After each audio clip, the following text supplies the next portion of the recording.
जय श्री हरि। धर्म प्रेमियों, स्वागत है आपका वैशाख मास महात्म्य की इस पावन श्रृंखला में। आज हम पहुंचे हैं अध्याय 12 पर, जो हमें बताता है वैशाख मास की महान महिमा के बारे में और पुण्य फलों के बारे में, जिसे जानकर स्वयं यमराज भी स्तब्ध हो जाते हैं। भगवान श्री कृष्ण कहते हैं, हे धर्मराज, वैशाख मास में केवल एक दिन का व्रत या दान भी अनंत जन्मों के पापों को नष्ट कर देता है। इस अध्याय में एक चमत्कारी कथा आती है, एक ब्राह्मण की, जिसने केवल एक बार वैशाख मास में गंगा स्नान करके तुलसी दल भगवान विष्णु को अर्पित किया और मृत्यु के बाद स्वर्ग में स्थान प्राप्त किया। वह ब्राह्मण निर्धन था, पर श्रद्धा से पूर्ण था। उसने एक पात्र में गंगा जल भरकर के सूर्य भगवान को अर्घ्य दिया और तुलसी दल अर्पित किया, जिसका एक छोटा सा पुण्य कर्म इतना प्रभावशाली था कि यमदूत उसके पास पहुंचे ही नहीं। विष्णुदूत स्वर्ण विमान में आकर उसे बैकुंठ धाम को ले गए। भक्तों, यही है वैशाख मास की अद्भुत महिमा। छोटे छोटे पुण्य भी विशाल फल देते हैं। केवल एक दीपक जला करके एक बार हरि का नाम उच्चारण कर लेने मात्र से ही जीव पापों से मुक्त हो सकता है। तो आइए इसी श्रृंखला में चलते हुए वैशाख मास महात्म्य के 12वें अध्याय की कथा प्रारंभ करते हैं। तो प्रेम से बोलिए विष्णु भगवान की जय, वैशाख मास महोत्सव की जय।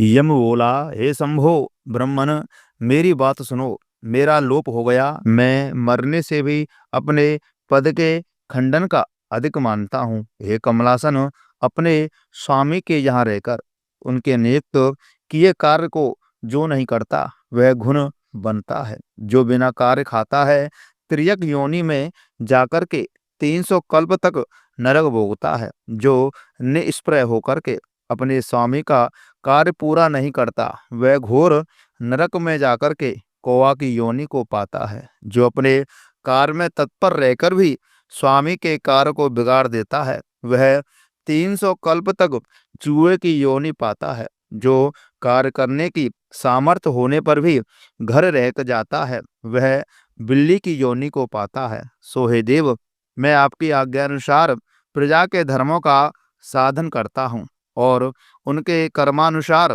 पुण्य और पाप कर्म को धर्मशास्त्र के जानने वाले मुनियों द्वारा भली भांति विचार करके कल्प के आदि में वर्तमान में जो यातना होती है वो मैं देता हूँ। हे प्रभु, अब मैं आपके नियोग को करने में समर्थ नहीं हूँ, क्योंकि कीर्तिमान राजा ने पृथ्वी से आपका वियोग उखाड़ दिया है। इस राजा के भय से समुद्र पर्यंत सब पृथ्वी के मनुष्य वैशाख मास के कर्तव्य धर्मों का पालन करते हैं। प्रजा ने सब पितृसरों की पूजा, अग्नि होम इत्यादि यज्ञ, तीर्थ यज्ञ आदि सब शुभ कर्म, सांख्य योग, प्राणायाम करना, होम तथा स्वाध्याय का नाम लेना तक छोड़ दिया और अनेक प्रकार के पाप करने पर भी उनके वंश के, माता पिता के वंश के व ससुर तक के वंश के 26 पीढ़ियों तक के पितृसर सब पापों से मुक्त होकर के दिव्य देह धारण करके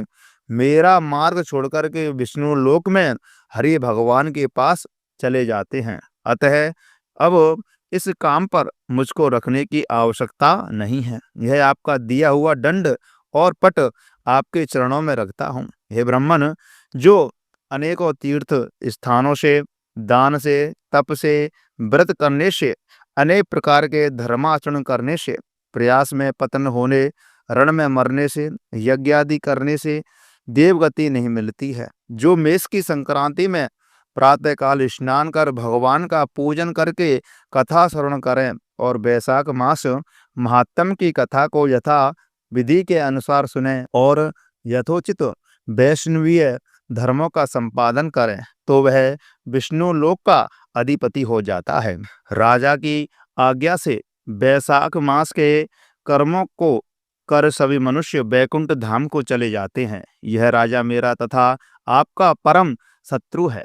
हे जगतपते, इस राजा का निग्रह करना उचित है। यदि हम उसकी अपेक्षा कर रखेंगे तो केवल विष्णु भगवान के चरणों का आश्रय लेकर वह राजा इस संपूर्ण लोक को वैकुंठ में ले जाएगा, इसमें संदेह नहीं है। इस कीर्तिमान राजा ने मेरी लिपि दूर कर दी है। ऐसा किसी क्षत्रिय ने आज तक नहीं किया। हे प्रभु, पटमार्जन की बात तो पुराणों में भी नहीं सुनी, पर राजा के सिवाय भगवान में तत्पर ऐसा राजा कोई नहीं हुआ जिसने पटमार्जन की घोषणा कर दी हो और यमलोक में आने का मार्ग रोक दिया हो। तो प्रिय भक्तजनों, ये रही वैशाख मास महात्म्य के 12वें अध्याय की कथा। भक्तों, यही है वैशाख मास की अद्भुत महिमा। छोटे छोटे पुण्य भी विशाल फल देने वाले हो जाते हैं। केवल एक दीपक जला करके एक बार हरि नाम का उच्चारण कर लेने मात्र से व्यक्ति पापों से मुक्त हो जाता है एवं भगवान के धाम को पाल लेता है। तो आइए इस पावन मास का लाभ उठाइए। हर दिन थोड़ा जल अर्पण करें, तुलसी के पत्तों से श्री हरि भगवान का पूजन करें और किसी भूखे को अन्न का दान करें। यही सच्चा वैशाख व्रत है। और हाँ, इस ज्ञान को औरों तक पहुंचाने के लिए इस वीडियो को लाइक करें, शेयर करें और चैनल को जरूर सब्सक्राइब करें और कमेंट बॉक्स में श्री हरि अवश्य लिखें, ओम नमो भगवते वासुदेवाय अवश्य लिखें। आप सभी का दिन मंगलमय हो। भगवान विष्णु की कृपा आपके ऊपर सदा बनी रहे। जय श्री राधे, जय श्री कृष्णा, हरि बोल।